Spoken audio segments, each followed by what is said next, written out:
Vamos saudar os irmãos e as irmãs com a paz do nosso Senhor Jesus Cristo. Amém. Saúde os visitantes, os que não são tão visitantes, algumas vezes. Você possa ouvir uma palavra de Deus ao seu coração, que Deus possa realmente trazer o conforto para o coração daqueles que estão em sofrimento, correção para aqueles que precisam de correção. Que a palavra do Senhor possa ser viva ao você nesta noite. No nosso último encontro estivemos meditando sobre o tema, o destino dos falsos mestres. Estamos próximos às férias escolares e muitos, não todos, irão tirar um período de descanso.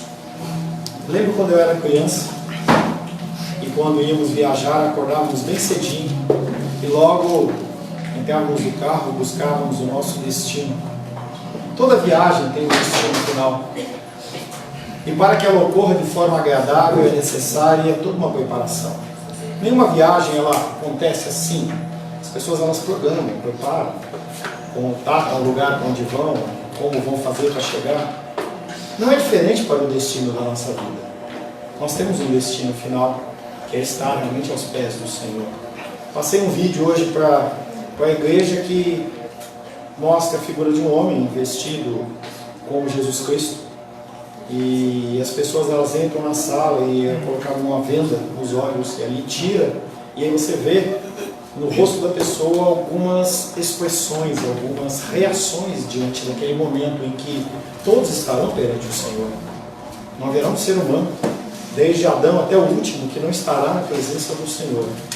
Só não sabemos se a pessoa ela vai ser salva ou ela vai partir para a perdição eterna. No caso dos falsos mestres, o destino ele é amargo, nós temos visto isso. O verso que ficou da semana passada, em 2 Pedro 2,14, que diz: tem os olhos cheios de adultério, e jamais saciados do pecado, procurando seduzir as almas vacilantes. O seu coração está treinado para a ambição. São seres malditos. Vivemos em tempos de falsos mestres.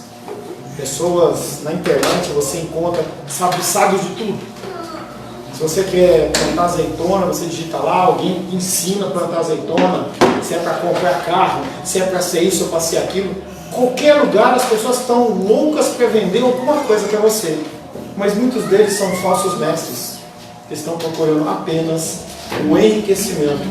E para isso, eles enganam a muitos. Pessoas desavisadas que são envolvidas em mentiras devido à falta de conhecimento. O nosso objetivo na nossa igreja sempre foi conhecimento. Trazer para você algum ensino de algo para que você possa, diante das dificuldades da vida, das decisões da vida, você possa tomar a decisão de uma maneira o mais certa possível. Porque o nosso coração ele é pecaminoso, o nosso coração ele é tendencioso. E por conta disso, se nós não tivermos uma orientação do alto, nós estamos perdidos. Essas palavras dos falsos mestres são doces ao paladar, mas amargas no nosso estômago. Quando eles falam e nós absorvemos aquelas palavras, parece que é uma coisa muito boa, é uma coisa que nos agrada, nos traz conforto, mas passado alguns dias a gente vê o efeito dessas palavras. Esses falsos mestres terão um destino cruel, há muito tempo profetizado nas Escrituras. E tudo que nós temos falado aqui tem que sempre passar pelo crivo da palavra de Deus. Tenho dificuldade com festas, tenho dificuldade com eventos, mas eu procuro de uma forma muito séria buscar e trazer uma palavra para você. E eu com sabedoria e com temor no coração e temor eu digo: quem tem ouvidos ouça o que o Espírito diz às igrejas. Quando você ouvir uma palavra de Deus, tenha no teu coração que aquilo ali tem que gerar mudança e transformação na sua vida. Quero convidar você a curvar a sua cabeça para nós fazermos uma oração de arrependimento. Senhor Deus, temos muitas vezes nos deixado levar por falsos mestres. Temos ouvido aquilo que nos agrada e temos, Pai querido, muitas vezes nos desviado do reto caminho. A satisfação do nosso coração, Pai querido, muitas vezes é superior às Tuas ordenanças. Mas nós queremos, Pai querido, mudar a nossa vida. Queremos ser verdadeiramente convertidos. Por isso, Pai querido, gera em nós a fome e a sede da Tua palavra.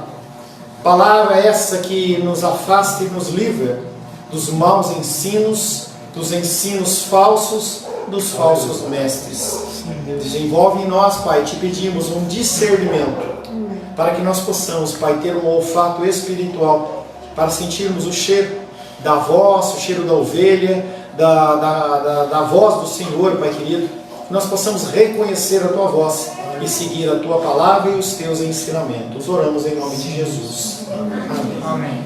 Quero convidar você já a abrir a palavra de Deus em 2 Pedro.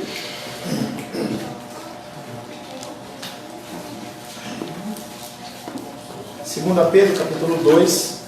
A palavra de hoje tem como título Abandonando o reto caminho. Abandonando o reto caminho. As pessoas abandonam os caminhos. Elas começam a ouvir, elas começam a seguir, trilhar um caminho, mas em algum momento elas decidem, não, eu vou seguir por mim. Eu vejo isso bem claro quando, por exemplo, eu uso o GPS. Eu tenho uma pessoa que sou extremamente difícil com destinos. Sempre que eu vou para algum lugar eu peço o GPS, porque eu já sei dessa fragilidade minha. Mas em algum momento eu olho e falo assim, não, eu vou tomar essa decisão e eu vou por minha conta. É fatal que eu erro.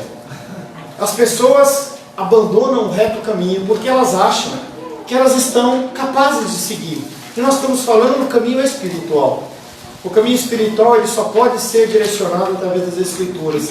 Não há revelação, não há palavra profética, não há nada que você possa fazer que seja fora das Escrituras que tem que ser levado em conta. Tudo que é falado, que é das Escrituras, ouça. Se uma pessoa traz para você uma palavra, uma revelação, ouça, mas confronte com as Escrituras. Julgue a profecia e não o profeta. São instruções que as Escrituras nos dão. Mas quando nós decidimos andar por nossa própria conta, fatalmente nós iremos abandonar o reto caminho. Quero convidar você a ler comigo 2 Pedro, capítulo 2, do verso 12 em diante. 2 Pedro, capítulo 2, versos 12 em diante. Assim diz a palavra de Deus. Antes eu quero convidar você, estava esquecendo, quero convidar você, na leitura da palavra, nós vamos começar a ter essa prática. Ficamos de pé para honrar a leitura da palavra, não a minha pessoa, apenas a leitura da palavra. 2 Pedro, capítulo 2, verso 12 em diante. Esses, os falsos mestres, esses todavia como brutos irracionais, naturalmente feitos para presa e destruição, falando mal daquilo em que são ignorantes na sua destruição, também hão de ser destruídos, recebendo injustiça por salário da injustiça que praticam, considerando como prazer a sua luxúria carnal em pleno dia, quais nódoas e deformidades eles se regalam nas suas próprias mistificações, enquanto banqueteiam junto convosco, tendo os olhos cheios de adultério e insaciáveis no pecado, engodando almas inconstantes, tendo o coração exercitado na avareza, filhos malditos, abandonando o reto caminho, se extraviaram seguindo pelo caminho de Balaão, filho de Beor, que amou o prêmio da injustiça, recebeu, porém, castigo da sua transgressão, a saber, um mudo animal de carga, falando com voz humana, refreou a insensatez do profeta. Palavra do Senhor, amém? Amém. Senhor, lemos a tua santa e bendita palavra. Pedimos que o teu espírito de entendimento seja sobre as nossas vidas. Que o Senhor possa, Pai querido, falar ao nosso coração, trazendo uma mensagem santa do teu altar. Coloca a minha vida nas tuas mãos, pedindo a ti que o Senhor fale através de mim, Pai. Não tenho nada de importante, nada de sábio, Pai querido, da minha própria pessoa. E peço que o Senhor me ilumine, através do teu Espírito Santo, a ser um canal da tua palavra nesta noite, em nome de Jesus. Amém. Amém. Graças a Deus. Poderia se sentar em nome de Jesus. Nós vamos meditar segundo a vontade de Deus 3 versículos nesta noite. Os 2 primeiros versículos são os versos 15 e 16 que diz: abandonando o reto caminho, extraviaram-se, seguindo pelo caminho de Balaão, filho de Beor, o qual se deixou levar por uma recompensa injusta. No entanto, foi repreendido por sua maldade através de um animal de carga mudo, falando com voz humana. Separei dois aspectos, dois pontos para nós meditarmos nesses dois versículos. O primeiro é que Pedro ele faz uma observação, e ele continua a descrever os falsos mestres da sua época. E observa que esses homens deixaram o caminho da obediência, e por terem agido assim, eles se perderam. Quando você sai do caminho correto, o destino é que você se perde. E quando você se perde, o caminho de volta ele é muito ardio. Se você nunca entrou num espinheiro, e eu já entrei, quando você entra no espinheiro, parece que os espinhos eles são voltados para dentro. Talvez até os nossos irmãos que mexem com flores possam até atestar isso. Os espinhos eles são meio que voltados para dentro. Mas quando você entra é fácil, mas quando você tenta sair, ele sai rasgando você. É uma característica das pessoas que saem do caminho. A frase caminho reto é uma expressão que indica o caminho no qual os filhos de Deus devem andar de acordo com a sua palavra. Provérbios 4, 27.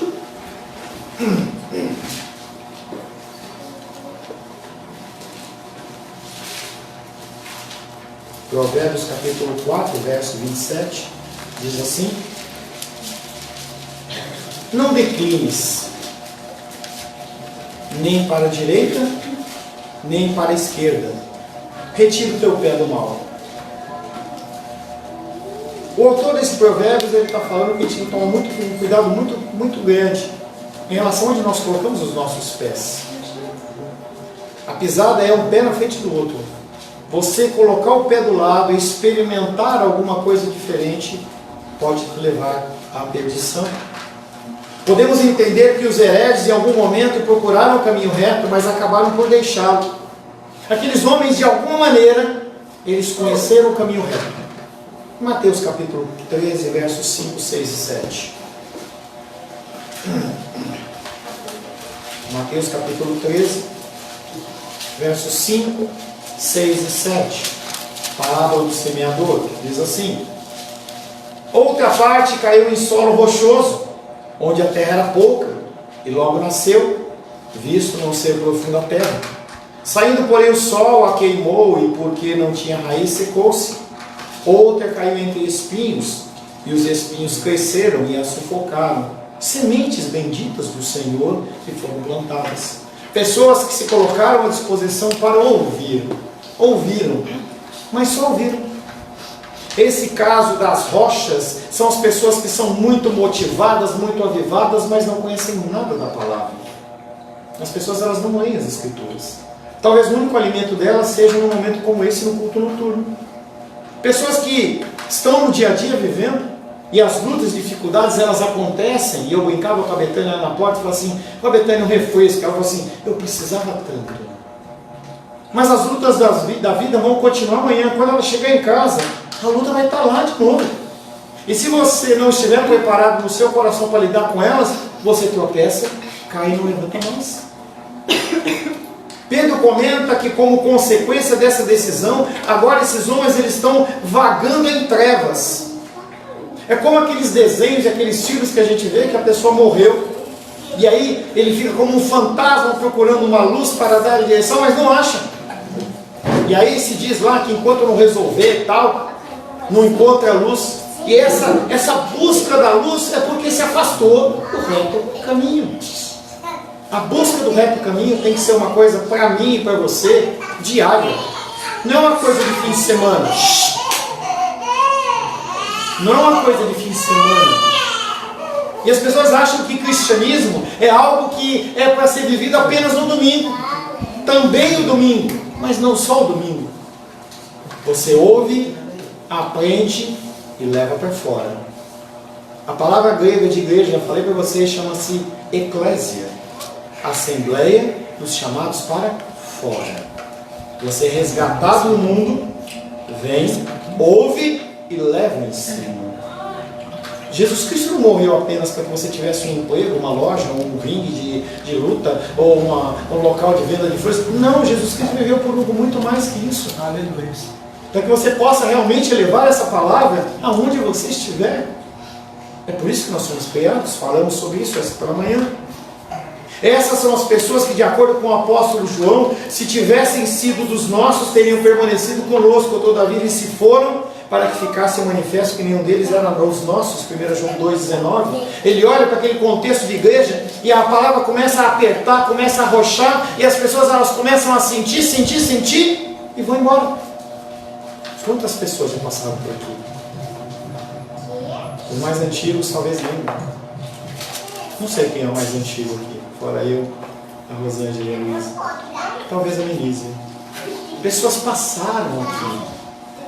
Pessoas passaram aqui, ouviram a palavra. Em algum momento a pessoa se cansa de ser repreendida porque ela não quer mudar. Ela prefere achar um novo caminho. E o que acontece é que ela se perde. Não há alimento. Essas pessoas estão seguindo o caminho que leva à morte e à destruição. Se afastar do caminho é morte, morte eterna. O segundo aspecto desse versículo é que Pedro usa então uma ilustração. A palavra de Deus ela fica mais rica com ilustrações. E ele vem trazendo essa comparação desses homens que são falsos mestres com Balaão. Não precisa abrir. Está lá em Números, no capítulo 22, 23 e 24. Balaão, ele era um profeta de Deus. E aí um homem, que era ímpio, vai lá e chama Balaão e fala assim: Balaão, eu quero que você amaldiçoe o povo de Israel. O povo de Israel está se deslocando, eles estavam indo para a terra prometida. No livro de Números, eles estavam se deslocando ainda. Ainda tinha o livro de Deuteronômio, que era ainda a manifestação do final. E estava o povinho lá, todo acampado, aquele povo todo acampado lá. Ele falou assim: nós não vamos dar conta, porque esse povo já destruiu, já matou, acabou com tudo. Vamos chamar um profeta. E o profeta vai lá e fala assim: olha, eu não vou falar nada que não seja de Deus. E aí ele vai. Ó, faz um sacrifício aqui. Fizeram, olha, se você amaldiçoar ele, nós vamos encher você de dinheiro. Talvez no primeiro momento aquele homem tenha realmente se mantido firme nos propósitos do Senhor. Mas a coisa continuou caminhando, e toda vez que ele abria a boca para amaldiçoar, porque era o desejo do seu coração, como homem, Deus calava ele. Acontece isso com o profeta Ezequiel. Quando Ezequiel ele quer falar alguma coisa, Deus cala a boca dele. É como se ele colasse a boca de Ezequiel, e Ezequiel só falasse o que ele queria que falasse. E fez isso uma vez, fez isso uma segunda vez, e fez uma terceira vez. E aquele rei olha para Balaão e fala assim: olha, você realmente não quer ficar rico, eu ia te deixar muito rico. E Balaão: eu não posso fazer nada, eu não posso amaldiçoar esse povo, porque esse povo é bendito de Deus. Mas eu tenho uma dica para te dar. Os seres humanos são todos seres humanos. Todos têm a tendência no coração de pecar. Faz o seguinte: pega os seus jovens mais bonitos, moças mais bonitas e rapazes mais bonitos, e começa a fazer com que essas pessoas se aproximem desses jovens de Israel.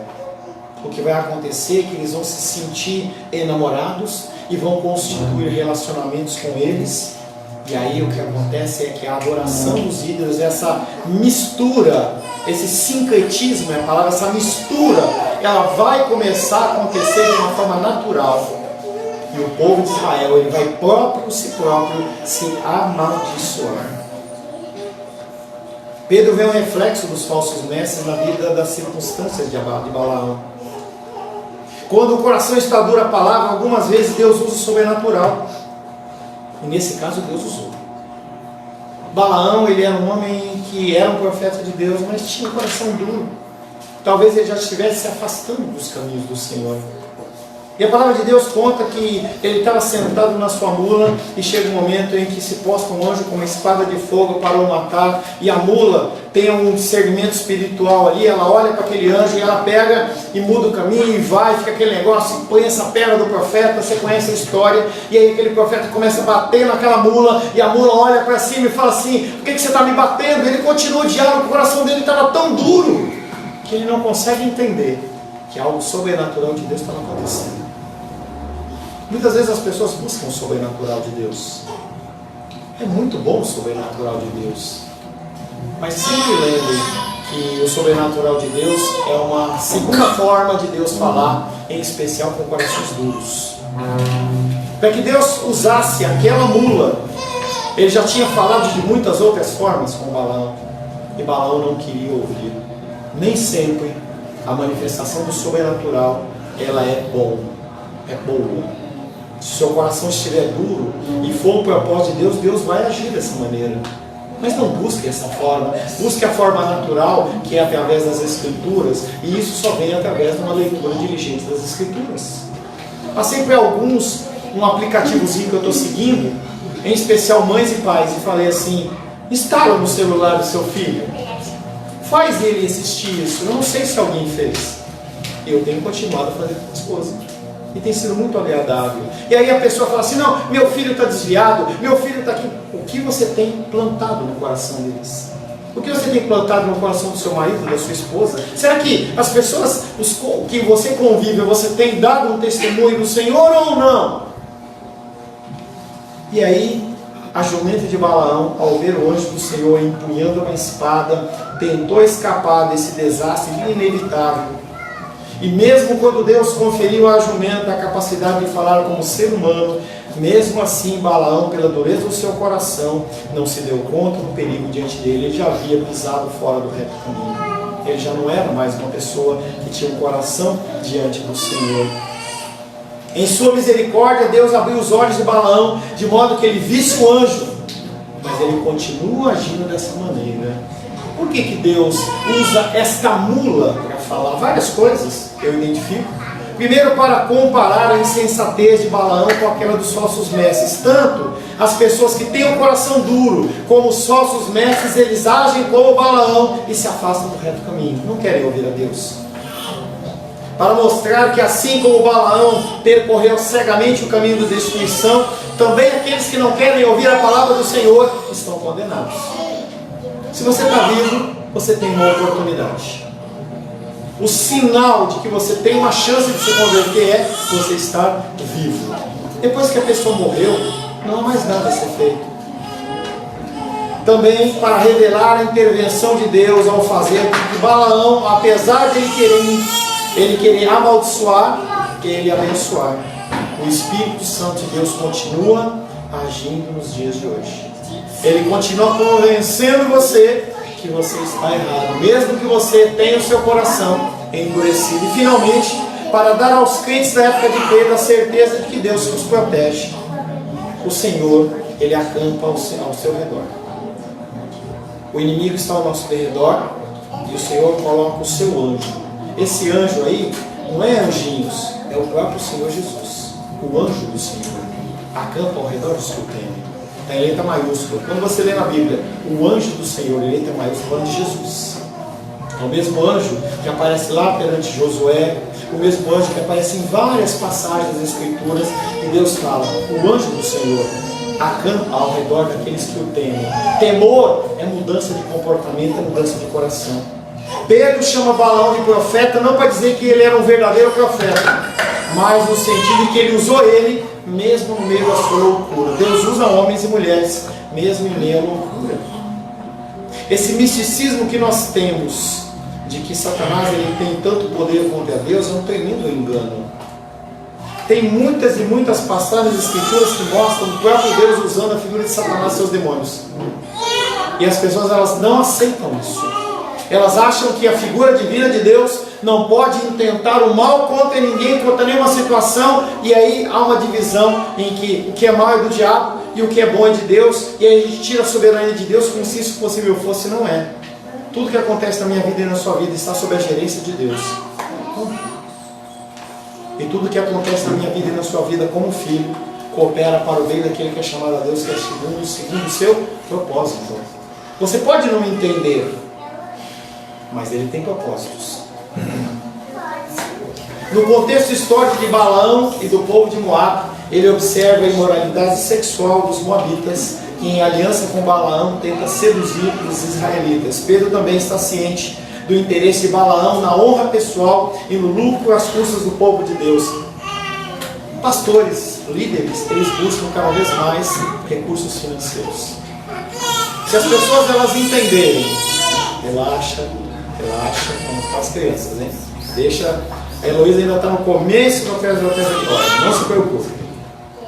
Pedro está olhando e mostrando para aquelas pessoas que os sócios mestres, eles buscam recursos financeiros. Quando você estiver ouvindo uma palavra, em que o destino da tua palavra não for Cristo, mas for dinheiro, alguma coisa está errada. Eu falo e ensino vocês porque é minha função falar. E a gente tem pelo menos 2 testemunhos essa semana de recursos, de coisas financeiras abençoadas. Eu avisei para as pessoas que Deus ia fazer pessoas prosperarem há uns 6 meses atrás. É natural que quando a pessoa começa a curvar o seu coração às coisas de Deus, Deus ele abençoa. Ele tem incomodado o meu coração. Falei com a Rosângela, estava incomodadíssima em relação a isso. Uma irmã lá de Cuiabá passando algumas dificuldades, e falei assim, eu tenho recurso, eu tenho que ajudar. E ela ligou para mim e falou assim, pastor, meu mantenedor morreu, tal. Eu liguei para ela e falei assim, eu posso ajudar com tanto. Ela ficou tão feliz. Eu devia estar abençoando, mas eu estou sendo abençoado. Nós temos que entender que a lei da semeadura, ela existe. Não para trocar. Então a mensagem do altar não tem que ser financeira, mas também tem que falar sobre prosperidade, porque nós vivemos neste mundo. Enquanto estamos neste mundo, a moeda que move esse mundo são recursos financeiros. É assim que nós mantemos essa igreja, é assim que você mantém em sua casa. Os hereges dos tempos de Pedro estão tentando atrair os crentes para dentro da sua libertinagem. Por que os falsos mestres se preocupam com os verdadeiros cristãos? Porque os falsos cristãos já estão com eles. As pessoas que não têm Jesus Cristo no coração, elas já são dobradas a esse tipo de coisa. Elas são atraídas a esse tipo de coisa. Então o foco dos falsos mestres de Satanás não é o mundo, não é você. É o teu coração. É fazer com que você se desvie do reto caminho. A gente vê muitas pessoas nas Escrituras fazendo esse tipo de coisa.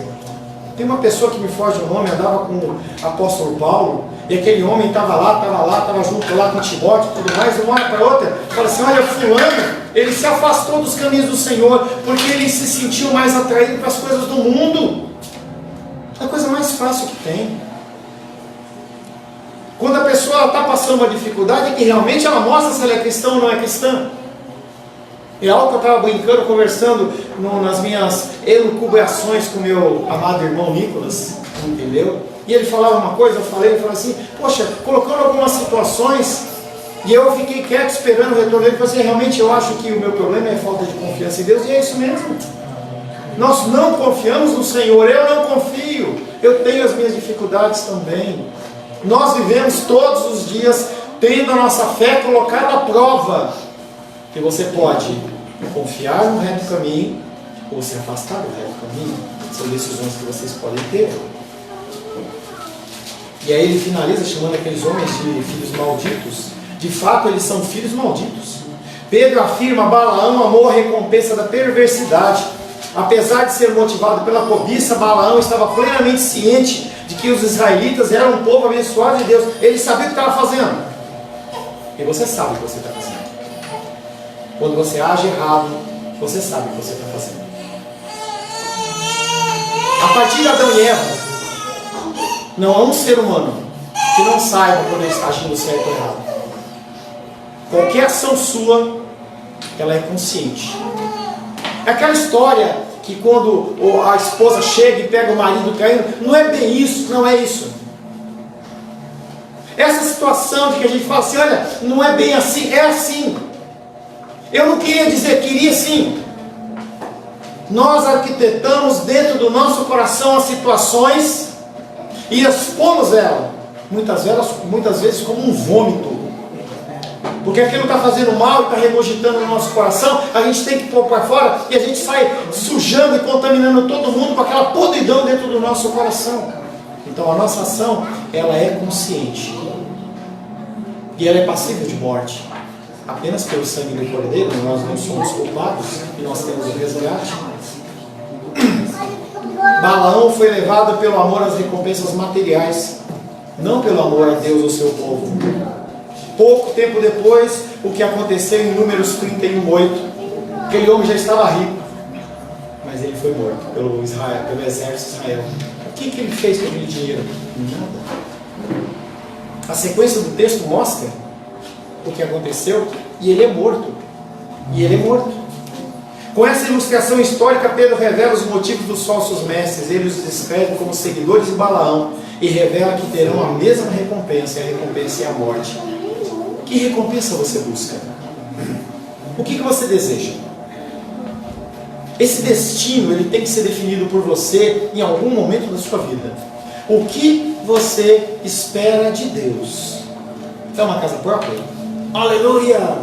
É um carro do ano? Oh, glória! Será que é isso que você quer? Talvez você receba. Mas se você quiser algo a mais, que é a vida eterna, eu sinto lhe dizer que você vai ter que se esforçar um pouco mais. Você vai ter que se dedicar. A palavra de Deus, ela traz conforto às pessoas que precisam de conforto, mas ela traz muito mais exortações, porque nós somos pessoas que nos desviamos do reto caminho. Esse desvio do reto caminho faz com que nós nos percamos. É tão sério isso que a palavra de Deus diz que se o tempo, esse tempo que nós vivemos, ele não fosse abreviado, se possível fosse, até os eleitos, os filhos de Deus, os verdadeiros convertidos, eles diriam não a Jesus. Isso aconteceu no começo da igreja primitiva. Perseguição. Nero pegava cristãos no meio da rua, despia aqueles homens, introduzia uma estaca no ânus até sair na boca, jogava combustível e tocava fogo. Aqueles homens eram tochas humanas. As pessoas morriam de medo de serem encontrados como cristãos, mas elas não negavam a Cristo. Pessoas eram levadas para o Coliseu Romano e os leões avançavam para comer aquelas pessoas, e eles se ajoelhavam abençoando a vida daqueles homens, falando: Senhor, perdoa porque eles não sabem o que fazem. E você está preocupado com essas coisinhas pequenininhas que você passa na vida? Quando eu digo você, eu e você, nós nos preocupamos demais com coisas pequenas. A vida passa num estralo. Muito rápido as coisas passam. Qual é o destino que você quer? O que você espera de Deus? Os críticos da fé cristã recebem com incredulidade os relatos de milagres no Antigo e Novo Testamento. Quando a gente fala de milagre, as pessoas não entendem. As pessoas não entendem. Falar que uma mula falou, esse povo está doido? Que o mar vermelho se abriu? Está louco?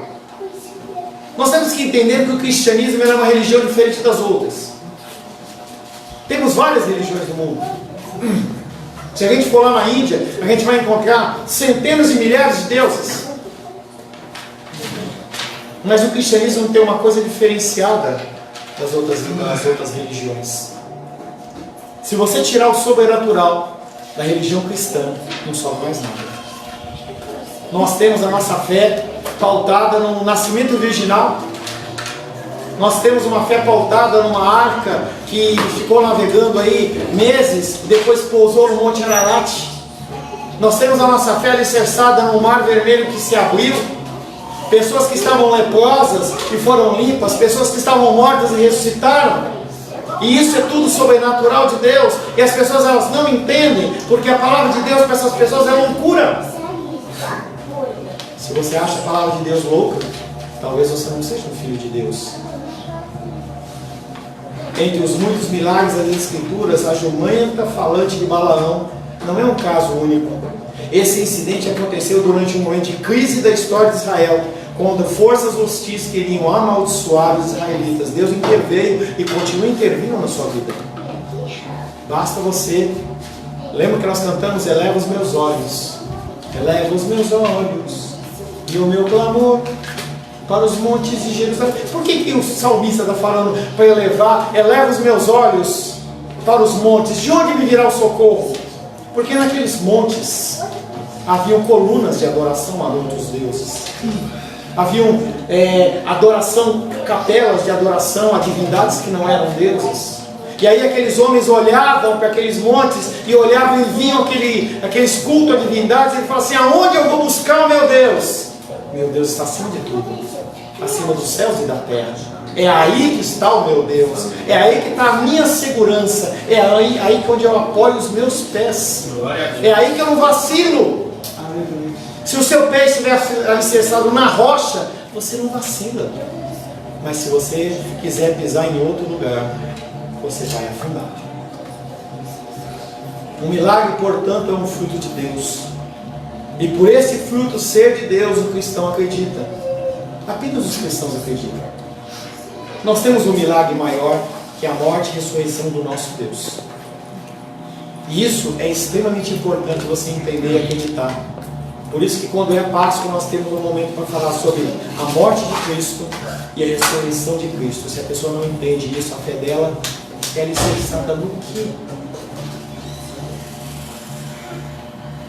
2 Pedro 2,17.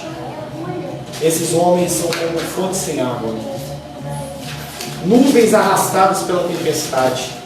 Para eles está reservado as trevas mais escuras. Pessoas que não acreditam nas coisas sobrenaturais. Esses homens, Helena, mais baixinho, Helena, mais baixinho, tá? Esses homens são como fontes sem água, nuvens arrastadas pela tempestade. Se você fecha os olhos e consegue imaginar isso, primeiramente, quando você imagina fontes sem água, é como pessoas andando no deserto, buscando um oásis, buscando um local para tomar água. E quando chega naquele local que tinha todas as condições propícias, não encontra água. Frustração. Abre Judas capítulo 12 e 13.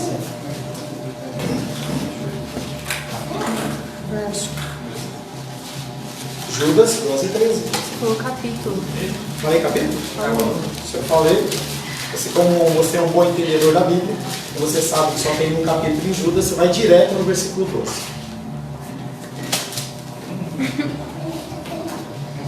Deixa eu só botar o meu botão aqui, que minha filha ela fala para eu botar o espaço. Judas, versos 12 e 13 diz: esses homens são como rochas submersas em vossas festas de fraternidade, banqueteando-se juntos sem qualquer recato, pastores que a si mesmos se apacentam, nuvens sem água impelidas pelos ventos, árvores em plena estação dos frutos, destes desprovidas, duplamente mortas, desarraigadas, ondas bravias do mar que espumam as suas próprias sujidades ou sujeiras, estrelas errantes para as quais tem sido guardada a negridão das trevas para sempre. Por que tem tanta semelhança? Mesmo espírito, mesmo contexto. Judas e Pedro viviam na mesma época. Talvez eles tenham sentado juntos para comer um sushi. Sentaram para comer um sushi e foram conversar. Você está vendo o que está acontecendo lá na igreja? Ele fala assim: olha, essa condição realmente de falsos mestres. E tanto um como o outro escreve. Judas ele expande um pouco mais, mas os dois estão falando da mesma coisa. Homens, mãos vazias. Pessoas que não têm nada a oferecer.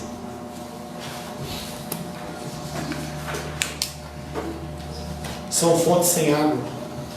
A imagem de um deserto no qual o viajante procura uma fonte, mas quando a encontra, para o seu desespero, descobre que ela está seca. Assim também os falsos mestres não têm nada a oferecer para os membros da comunidade cristã. São como poços secos. Aonde você estiver, não se alimente de uma coisa que não traz crescimento para você. Em algum momento da sua vida você vai estar em outra igreja, não há problema nenhum em relação a isso. Mas não se prostitua. Ouça palavras que sejam palavras de confronto para você. Vá buscar uma palavra que mate a sua sede. A segunda ilustração que ele usa é nuvens arrastadas por uma tempestade, e também tem a ver com água. Pessoas que plantam, pessoas que cultivam, estão num período de seca, estão buscando a Deus que a água venha, que a chuva venha. Quando a nuvem está no céu e eles falam, agora vai chover, as nuvens não têm chuva, são arrastadas e vão embora e não molham a terra. Para estes está reservado as trevas mais escuras. Perto do final do século I, João escreve em 1 João 5 e fala que Deus ele é luz. De um lado a luz, do outro lado as trevas. De um lado as ovelhas, do outro lado os cabritos ou os bodes. Você tem que definir aonde você quer estar. Essa decisão não é uma decisão que você vai tomar no dia do juízo. Lá não pode mais. Você tem que tomar aqui. É antes de sair. Quando a pessoa ela vai sair para o destino, então eu falo assim, olha, fui lá visitar a Rayane com a Heloísa, e eu falei assim, olha, eu vou tal dia, posso ir, tal horário, programei com a roupa, nós fomos. Há toda uma programação. Não é algo que acontece assim. Você tem uma decisão muito importante para tomar na sua vida, que é qual é o destino que você quer seguir. É um destino de mentira? É um destino da alimentação da carne? E você pode fazer isso? Você pode fazer isso. E você vai atestar isso através do seu comportamento. Não é com a gravata que você usa, ou se você usa terno, ou quantas vezes você vai na igreja. É fora da igreja. Eu não sei o que você faz fora da igreja. E sinceramente, eu não tenho gerência nem na minha casa, nem na minha vida. Eu não tenho como controlar o seu caminhar. Mas eu espero realmente que você opte pela luz. Que você procure a mudança do seu coração. Que você realmente tome isso como destino, com diligência no seu coração, mas também você pode decidir tomar o caminho oposto da luz. O caminho oposto da luz é a escuridão absoluta. Enquanto os filhos de Deus compartilham a sua luz, os filhos do diabo, desculpa, mas é esse o caminho, é o nome. Os filhos de diabo andam pelas trevas que escolheram. Para eles está reservado o julgamento de Deus, que Pedro descreve como a mais meiga escuridão. Qual é o caminho que você vai decidir? É uma decisão particular. Eu não posso tomar essa decisão pela minha filha. Outro dia eu estava conversando com ela exatamente sobre isso. Haverá um momento em que eu não vou poder falar para ela assim, Luísa, vamos para a igreja. Ela vai ter que tomar a decisão dela. Como também vai acontecer com a Vânia e o André. Ela fala assim, Elcio, vocês vamos para a igreja? Não, não quero, não tem como você forçar. Mas é uma decisão que vai ter implicação eterna. Quero convidar você a curvar sua cabeça para que nós possamos fazer uma oração ao Senhor. Pedindo ao Senhor que o Senhor ele tenha misericórdia de nós, nos instrua e nos ilumine nas decisões que nós temos que tomar. Senhor Deus, Tu és bendito, Pai. Tu és glorioso e majestoso. E nós temos, Pai querido, sido confrontados dia após dia através da Sua palavra. Mas nós temos optado muitas vezes pelo caminho do engano. E nós temos nos machucado, Pai. Temos, Pai querido, como ovelha ferida, buscado retornar ao Seu caminho, mas os nossos pés, Pai, estão atolados na lama do pecado. E é muito difícil fazer esse retorno. Por isso pedimos a Tua intervenção. Peço, Pai querido, que o Senhor sonde cada um dos nossos corações, sejam das pessoas que estão de uma forma presencial, seja das pessoas que estão na internet, que vão assistir esse culto ainda. Sonda o nosso coração, Pai, porque só o Senhor conhece o nosso coração. Se há um caminho mau em nós, Pai, nos constrange. Nos leva à mudança e à conversão, para que nós possamos ser encontrados como filhos amados de Deus, Pai. Se nós estamos em meio às trevas, se nós nos desviamos do reto caminho, Pai, pedimos que o Senhor nos alcance. Que o Senhor use, Pai querido, vidas para nos tirar deste mau caminho. E se o Senhor quiser, Pai, nos usar como instrumento da Tua vontade, também que nós possamos alcançar essas vidas que estão perdidas e precisam de refúgio, precisam de conforto, Pai.